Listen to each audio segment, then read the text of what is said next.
BJP किसके नेतृत्व में चुनाव लड़ेगी, बार बार प्रधानमंत्री बनाना पड़ता है। और दिल्ली के अंदर जो मोदी जी का शासन है, किसान बिल को लेके सरकार को बेवकूफ बनाना पड़ा, और अग्निपथ योजना जो लेके आए देश के अंदर, उसके बाद चाहे हिमाचल का चुनाव हो, चाहे कर्नाटक का चुनाव हो, देश का नौजवान अग्निपथ के खिलाफ है। विश्वास उठ जाएगा लोगों का। हम मजबूत, एक तरफ प्रधानमंत्री जी ने जो लंबा चौड़ा कर भाषण दिया यहाँ पे,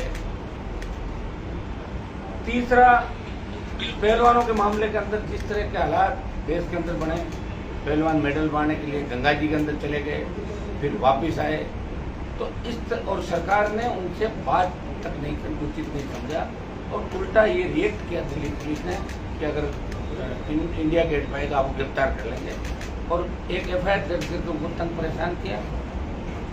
बढ़ती महंगाई, पेट्रोल डीजल की जो कीमतें बढ़ी देश के अंदर, 2014 में जब एनडीए की सरकार बनी थी, पहली बार नरेंद्र मोदी प्रधानमंत्री बने, तो कच्चे तेल के भाव अंतर्राष्ट्रीय बाजार में, जो कच्चे तेल की स्थिति थी, आज कच्चे तेल के भाव 14 से कम है, लेकिन पेट्रोल डीजल 40, 45, 50 रुपये बढ़ गया, 100 के आसपास चला गया। कोरोना के अंदर जो हालात देश के अंदर बने, लंपी से जिस तरह गाय ने दम तोड़ा, टिड्डी से जिस तरह किसान परेशान हुआ, सिवाय भाषणों के, और तो और एमपी का जो एमपी लेड का पैसा होता है वो भी 2-2 साल का हम लोगों से ले लिया प्रधानमंत्री ने। और अब विकास की बात करें तो मुझे नहीं लगता कि भारतीय जनता पार्टी राजस्थान के अंदर कोई बड़ा कुछ कर पाएगी। 4.5 साल के अंदर बीजेपी ने कोई विपक्षी भूमिका नहीं निभाई। और गहलोत ने ये कहा, जो 2009 में मैंने आरोप लगाया कि वसुंधरा गहलोत मिले में, गहलोत ने कहा कि वसुंधरा ने मेरी सरकार बचाई, कैलाश मेघवाल ने मेरी सरकार बचाई। इसका मतलब हमारे आरोपों में सच्चाई थी। 4.5 साल अगर विपक्षी भूमिका किसी निभाई राजस्थान के अंदर, तो राष्ट्रीय लोकतांत्रिक पार्टी तमाम उन मुद्दों पर, चाहे रीट का मामला हो, पेपर एक रद्द करवाया, चाहे जवानों के रोजगार की बात हो, बेरोजगारी के भत्ते की बात हो, किसान कर्ज माफी की बात हो, आरपीएससी के भ्रष्टाचार की बात हो, या हर वो मुद्दा जिस तरह राजस्थान की सरकार ने लूट मचा रखी है, अगर कांग्रेस का विरोध राजस्थान में किया तो भारतीय जनता पार्टी 4.5 साल बाद विरोध करने के लिए सड़क पर आई है, जब चुनाव नजदीक है। और कल प्रधानमंत्री की सभा के अंदर जिस तरह वसुंधरा को पास बिठा के और भ्रष्टाचार का आरोप लगाते गहलोत कि कांग्रेस की सरकार भ्रष्ट है, आपने तो प्रधानमंत्री की भ्रष्टाचार की देवी को बगल में बिठा रखा है। सबको पता है कि वसुंधरा के शासन में कितना भ्रष्टाचार हुआ, 9टीवी के कितने घोटाले हुए, और उस भ्रष्टाचार के खिलाफ तो कांग्रेस सरकार बनी थी 2008 के अंदर। भ्रष्टाचारियों को साथ लेके आप भ्रष्टाचार के खिलाफ आरोप लगा रहे हो। आप कौन सा काला धन वापस ले आए देश का, आपने कौन सा इतना कोई काम कर दिया, कौन से नौजवानों को रोजगार आपने देश के अंदर दिए, कितने पद केंद्रीय नौकरियों के अंदर खाली है। तो हालात देश के अंदर में ठीक नहीं है, और प्रदेश अपराध के अंदर 1 नंबर से चला गया। आज मुख्यमंत्री की कुर्सी बचाने में लगे हुए, दिल्ली जयपुर के बीच में उनके चक्कर लगते रहे, और दूसरे जो इनके नेता है वो मुख्यमंत्री बनने में लगातार इनका संघर्ष है, मैं सीएम कैसे बनूं। कांग्रेस को प्रदेश की चिंता नहीं, लूट खसोट का जो कारोबार चल रहा है, जिस तरह भूमाफियाओं की गिरफ्तारी राजस्थान के अंदर आज भी कोई बता रहा था सोशल मीडिया पर कि सरकार के बहुत नजदीकी लोग, सीएमओ के नजदीकी लोग गिरफ्तार हो रहे हैं, एसओजी ने कोई पकड़ा भूमाफियाओं किसी को। तो ये चेन जो धीरे धीरे सीएम ऑफिस की तरफ इंगित कर रही है, कभी सीएम के बेटी देवाराम का नाम आता है, कोचिंग संस्थानों के अंदर पार्टनरशिप में उनके रिश्तेदारों का नाम आता है, तो ये सुई जो मुख्यमंत्री के आसपास घूम रही है। और बीजेपी मौन है। हमेशा राष्ट्रीय लोकतांत्रिक पार्टी ने विधानसभा के अंदर भारतीय जनता पार्टी का साथ दिया कांग्रेस के खिलाफ, लेकिन हर मुद्दे पर वो एक बार अपना काम निकाल के उसके बाद सदन को सुचारू चलाते हैं और कांग्रेस हाथ मिला लेते हैं। ये जग जाहिर है कि 22 साल के अंदर कांग्रेस बीजेपी ने मिलकर इस राजस्थान को लूटा। बद्री माफिया का इतना आतंक है कि आप घर पे अगर प्रधानमंत्री कोई गरीब आदमी पीएम प्रधानमंत्री योजना का ग्राम योजना का घर बनाएगा, तो उसमें भी उसको प्रधानमंत्री आवास में भी अगर उसकी गाड़ी या ट्रैक्टर पकड़ा जाता है, तो अभी तो आपने बढ़ा दिया, ट्रैक्टर का 5 लाख कर दिया, पहले 1.25 लाख, और ट्रैक्टर का 25,000 और 1 लाख के लगभग कर दिया। बजरी जो 50 रुपये टन मिलती है वो 650-700 रुपये टन चलेगी। बजरी माफिया तो वसुंधरा की सरकार को जेल में रखता था, गहलोत की सरकार को जेल में रख रहा है। यहाँ कोई सुरक्षित नहीं, आम आदमी सुरक्षित नहीं। आप देखिए किस तरह बम ब्लास्ट के जो दोषी थे जयपुर के अंदर, वसुंधरा के समय बम ब्लास्ट हुए जयपुर में, वो किस तरह बरी हो जाती है। इससे ज़्यादा मुझे नहीं लगता कि लोकतंत्र चाहे प्रदेश और देश के अंदर होगी, आदमी को अपनी बात करने का अधिकार नहीं। ईडी सीबीआई का दुरुपयोग मोदी जी कर रहे हैं और अशोक गहलोत सीआईडी और एसओजी अपने उन सब तमाम फोन टैप चले गए, तमाम अपनी जो एजेंसी है उनका दुरुपयोग कर रहे हैं। इसलिए किसी भी मामले की सीबीआई जांच आज तक अशोक गहलोत ने नहीं दी। चाहे पेपर लीक की घटनाएं थी, चाहे आरपीएससी घटनाएं थी, आरपीएससी का मेंबर पकड़ा जाता है, उसे जेल में डाल दिया जाता है, लेकिन उसके तार किससे जुड़े हुए हैं, उसको मेंबर किसने बढ़ाया। हमने तो आरपीएससी के अंदर आरपीएससी के लिए ये भी कहा था कि आरपीएससी के अंदर पॉलिटिकल लिप्तता नहीं होनी चाहिए। अलग से आरपीएससी के अंदर आप किसी जाति को राजी करने के लिए मेंबर नियुक्त करते हो और फिर वो लूट के चले जाते हैं आरपीएससी को। हमने ये भी मांग करी थी पिछले 15 साल के आरपीएससी के अंदर जितने भी चेयरमैन बने, मेंबर बने, उनके परिवारों की जांच कराएं कि 2nd डिवीजन, 3rd डिवीजन और ग्रेजुएशन और पीजी के अंदर जिनके बहुत कम परसेंटेज थे, तो कोई आरजेएस टॉप कर रहा है, कोई आरएस टॉपर है, कोई आरपीएस का टॉपर है, वो कैसे हुआ।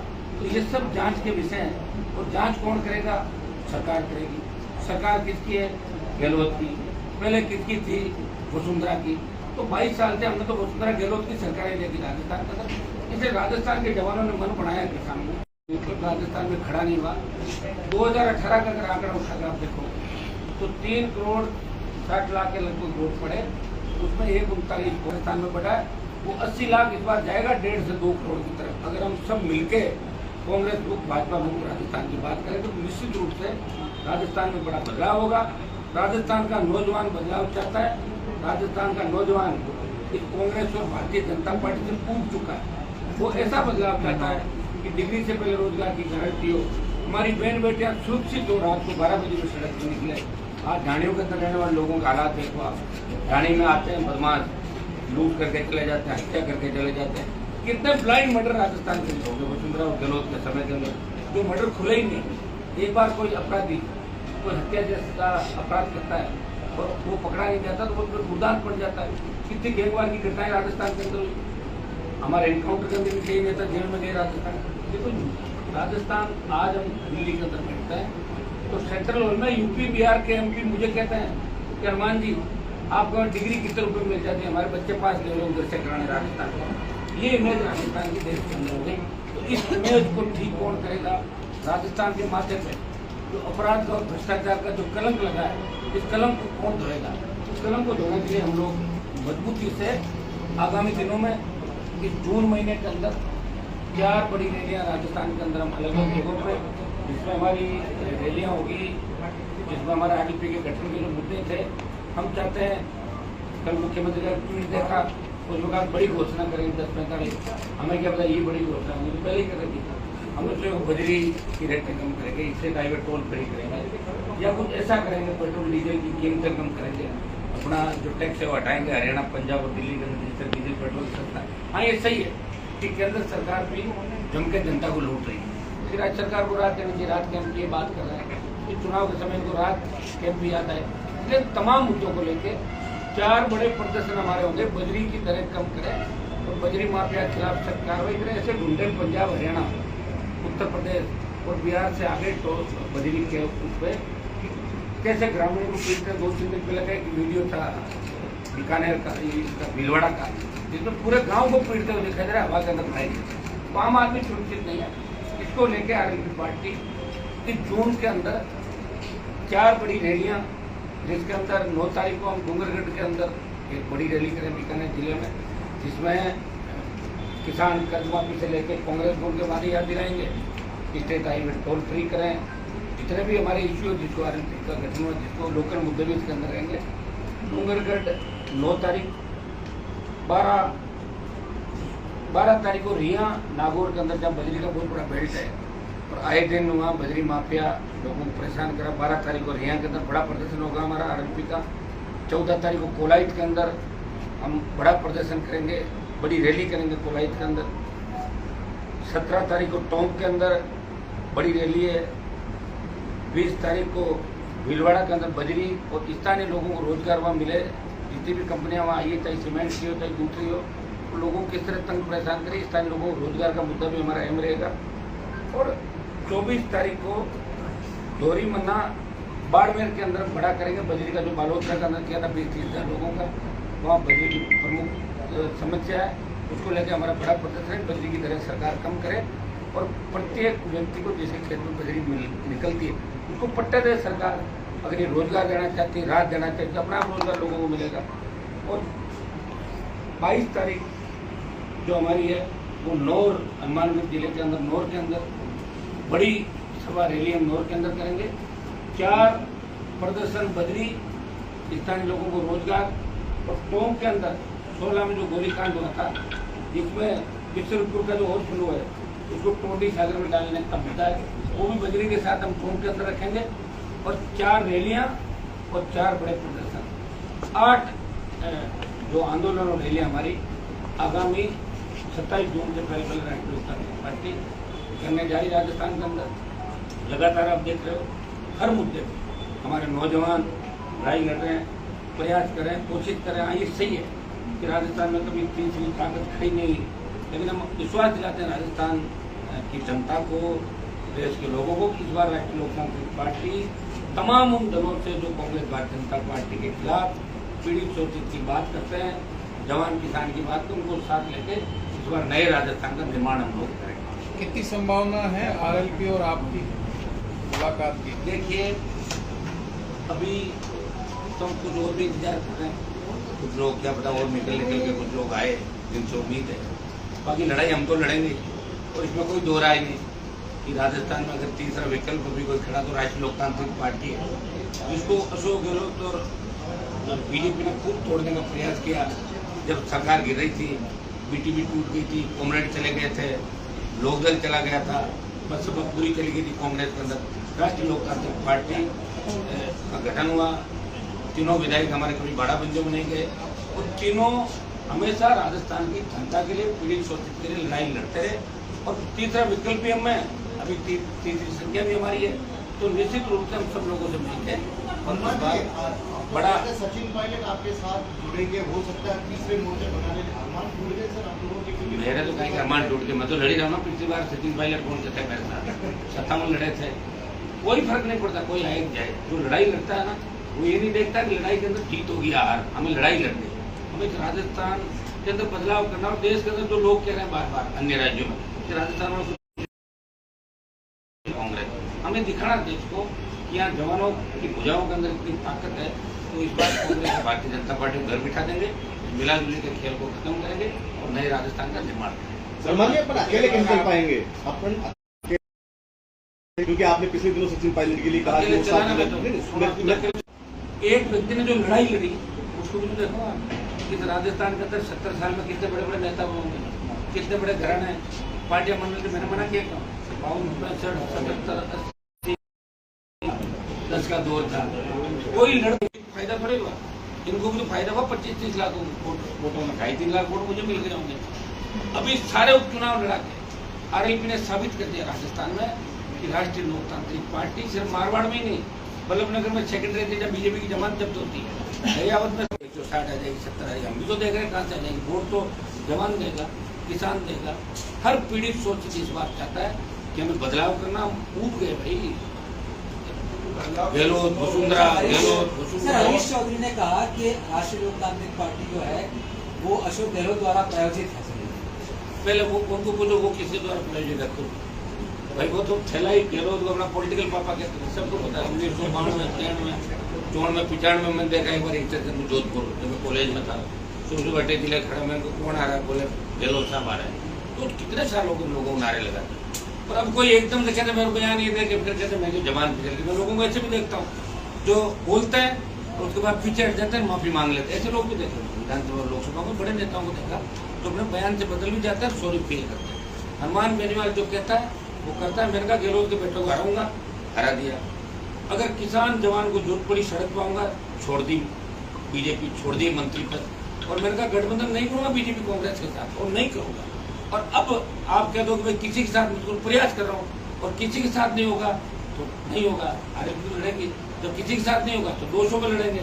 और कोई हमें लगेगा कि विचारधारा की ठीक है, छोड़ के नहीं भागेंगे, कांग्रेस बीजेपी के खिलाफ है, शोषित पीड़ित की बात कर रहे हैं, उन तमाम लोगों के लिए दरवाजे खुले हमारे। हमने ये कहा कि गठबंधन के दरवाजे खुले हैं राष्ट्रीय लोकतांत्रिक पार्टी। लेकिन अभी कोई आदमी बीजेपी में बैठा है, कांग्रेस में बैठा है, उसकी अपन उम्मीद करें वो पार्टी बनाएगा कहाँ से? बना ही नहीं रहा हो। मैं तो बना के बैठा हूँ ना, बना के लड़ी रहा हूँ, मैं तो लड़ाई लड़ी रहा हूँ। सारी पंचायत चुनाव लड़े, पालिका चुनाव लड़े, रिजल्ट अलग बात है, लेकिन लड़ाई लड़ना बहुत बड़ी बात है। राष्ट्रीय लोकतांत्रिक पार्टी ने लड़ाई लड़ी, दिल्ली में भी लड़ी। अभी पहलवान जब जंतर मंतर पे थे तो देश का पहला सांसद अरमान बेनीवाल था, जो पहलवानों के लिए सबसे पहले गया वहाँ। पहलवान को राजस्थान के तो नहीं थे, पहलवान को देश के थे, हरियाणा के थे। जहाँ भी अन्याय होगा, अत्याचार होगा, वह राष्ट्रीय लोकतांत्रिक पार्टी निश्चित रूप से पहुंचेगी। अभी हमारा मकसद राजस्थान में चुनाव लड़ना, हम चाहते यूपी में चुनाव लड़ा देते, पंजाब में लड़ा देते, फार्म करा देते, उधर करा देते, ये मैं नहीं करना था। हमारा मकसद है जिन मुद्दों को लेकर आरएलपी का गठन हुआ उन पे किसानों का कर्जा माफ हो, टोल फ्री हो, मुफ्त बिजली, ये सारे मुद्दे थे। सरकार रैलियों के बाद उन मुद्दों का आरएलपी का गठन हुआ था और उसी हिसाब से हम किसान और जवान राजस्थान के जितने भी पेंडिंग मुद्दे दिल्ली के अंदर ERCP 13 जिलों की जो योजना है उसके लिए अगर कोई सबसे ज्यादा लोकसभा में लड़ाई लड़ रहा है, एक ही MP लड़ रहा है, कौन कर रहा है मुझे बात बताओ? 24 सांसद लोकसभा के अंदर भारतीय जनता पार्टी के, वो तो आरोप लगा देते हैं कि कांग्रेस वाले नहीं करा रहे, लेकिन असली राजस्थान की पैरोकारी कौन व्यक्ति खड़ा हुआ? 1-25 हुआ। आप तो ये भी बता दे दो 25 भाजपा के, मुझे तो आधे आधी बार 25 भाजपा के, आरएलपी 24 भाजपा 1 आरएलपी। और गठबंधन जो हुआ था उस गठबंधन में आपने एक चीज ये भी देखी, वो ऐतिहासिक गठबंधन था। मैंने ये कहा कि वसुंधरा की उपस्थिति में गठबंधन नहीं करूँगा। वसुंधरा घर पर तैयार थी, उसमें जाऊँगी, हनुमान के साथ बैठूंगी और गिले से दूर करूंगी और बैठने नहीं दिया। पार्टी ऑफिस में गठबंधन किया और मिला भी नहीं, ये होता है गठबंधन। तो हमने तो हमारी बात रखी, प्रयास करेंगे 2023 का बड़ा रिजल्ट आएगा। 3 से बहुत आगे जाएंगे, अभी 3 है ना, 3 से बहुत आगे जाएंगे। हम तो उम्मीद कर रहे हैं भाई सरकार हमारी बने, प्रयास करेंगे। हनुमान जी एक एक करके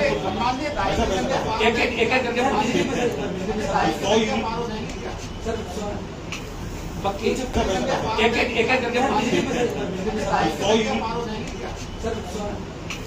पक्की बिजली फ्री की घोषणा कल की है। इससे क्या फर्क होगा? सबको पता है 2013 के अंदर 12 के अंदर अशोक गहलोत ने मुफ्त दवाई की घोषणा की, तो दवाई खा कर लोगों ने इसका इलाज किया नहीं किया? बताओ, मुफ्त दवाई से बोर्ड छोड़ देते, कुछ ट्यूबलाइट से बोर्ड छोड़ देते हैं, लोग को यूं थोड़ी है, मान सम्मान स्वाभिमान है लोगों का। अरे भाई टैक्स भी तो दे रहे हैं हम, रोड पे चलेंगे तो टैक्स देना पड़ेगा, DTO ऑफिस में जाएंगे गाड़ी का घोषणाओं में क्या जा रहा है? जनता के तो पैसा है, जनता को देना है। आज ये रात कैंप लगा रहे हैं, वो तो एक तरीके से कार्यकर्ता बढ़ा रहे हैं अपने। ये पहले भी रात दे सकते थे, ये रात क्यों नहीं दे रहे? बजरीवाड़ी दे रहे हैं, ये कह रहे हैं थोड़ा एक बार और कमा ले बजरी से, उसके बाद एकदम रात देंगे, 1.5-2 महीने बाद लोगों को रात देंगे। हनुमान जी ये तो लूट खसोट करके उस समाज के साथ साथ नौजवानों के अंदर उनको भी कहे थे और 1 और 1 11 होते हैं, ये सही बात है। अब मान लो एक दूसरे जुड़े भी क्या कहा, प्रयास कर सकते हैं, तो अब पता नहीं उनको कोई आश्वासन मिला क्या हुआ? ये अभी मेरी वो बीएसपी के साथ कोलैबोरेशन में 3-4 दिन बीएसपी के साथ कोलैबोरेशन में क्या करना है? हमारा प्रयास कर लेंगे। हनुमान जी पिछली बार भी किया था, हनुमान जी वसुंधरा नहीं होगी तो बीजेपी के साथ गठबंधन हो जाएगा? कभी नहीं होगा ना, इस 23 में नहीं होगा, बता दिया ना। 24 में 24 का पता नहीं जिंदा रहेंगे नहीं, 23 की बात करो ना। अभी तो हमने मिशन 23 की बात करी, 23 लड़ाई पूरी हुई, उसके बाद देखेंगे आगे क्या होगा। 23 आजकल आपके अच्छी बात है, सेक्रेटरी में तबीयत ठीक रहेगी, घूमेंगे करेंगे तो अच्छा ही है।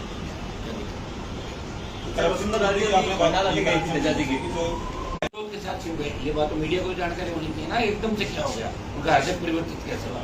वो इसलिए हुआ कि परिवहन घोटाले के अंदर जो फाइल थी उसको मंगा ली और मंगाते ही पड़ा चेंज हो गया। आरोप लगाना अलग, आरोप लगा के रात को वापस कर लेना, पार्टियां बदल लेना, वो ये दिन में शाम को ये उसके बारे में आप मतलब इतना ही कह सकता हूँ कि परिवहन घोटाले की अगर CBI जांच होती तो प्रताप सिंह खुद भी जेल के अंदर होते। अभी जो योजना भवन के अंदर 2 करोड़ पैसा जो मिला, पैसा और प्लस 1 किलो से ज्यादा सोना बरामद हुआ। तो मुख्यमंत्री के आसपास भ्रष्टाचारियों का पूरा जमावड़ा है ना, देवारा में ये काम कर रहा है। इनके IAS अधिकारी चारों तरफ यही धंधा करा, उनको सबको पता है। और कई तो कह रहे हैं कि अपने तो फटाफट लूटो और डेपुटेशन दिल्ली करा लो। बीजेपी के नेता तक में कि मुझे यहाँ से ले चल, तेरे काम भी देर देर करता रहूँ। चल रहा है ना सारा सिस्टम, आप देख रहे हो कैसे एक एक अधिकारी दिल्ली भाग रहा है। दिल्ली भागने के बाद आसानी राजस्थान में कुछ नहीं कर पाएंगे। तो लूट खचोट हो रही राजस्थान के अंदर, रोकेगा कौन इस लूट को बताओ? बीजेपी अगर आगे क्या लूट को रोक लेगी? आई थिंक बीजेपी को एक किसी, अगर मैं कह रहा हूँ कि कांग्रेस पार्टी जब आई तो कमठान ये कालीन चोर के ले गए। एक मामला तो सीधा ही था, चलो वसुंधरा के बाकी भ्रष्टाचार की बात छोड़ दो, आपको जांच नहीं करा पाते, लेकिन कमठान के कालीन मामले में तो कमठान को ले गए था ना, फिर वापिस छोड़ दिया, छोड़ के उसमें FIR दे दी। आप बताओ इतनी गिरावट आ जाए, मुख्यमंत्री का भविष्य कालीन चोर ले, कोई पेपर वेट चोर ले, कोई पेन चोर ले, ये स्थिति अगर बढ़ जाए तो कैसे राजस्थान? आप बताइए, आप भी इस राजस्थान के अंदर रहते हैं, हम भी रहते हैं, लोग हमारे सवाल करते हैं कि भ्रष्टाचारियों का राजस्थान, एक कैसा राजस्थान नजर लगे इस राजस्थान में? तो हम तो इतना ही कह सकते हैं, अगर हम सरकार के आसपास आए तो भ्रष्टाचारी एक भी नहीं बचेगा, तो कितना ही बड़ा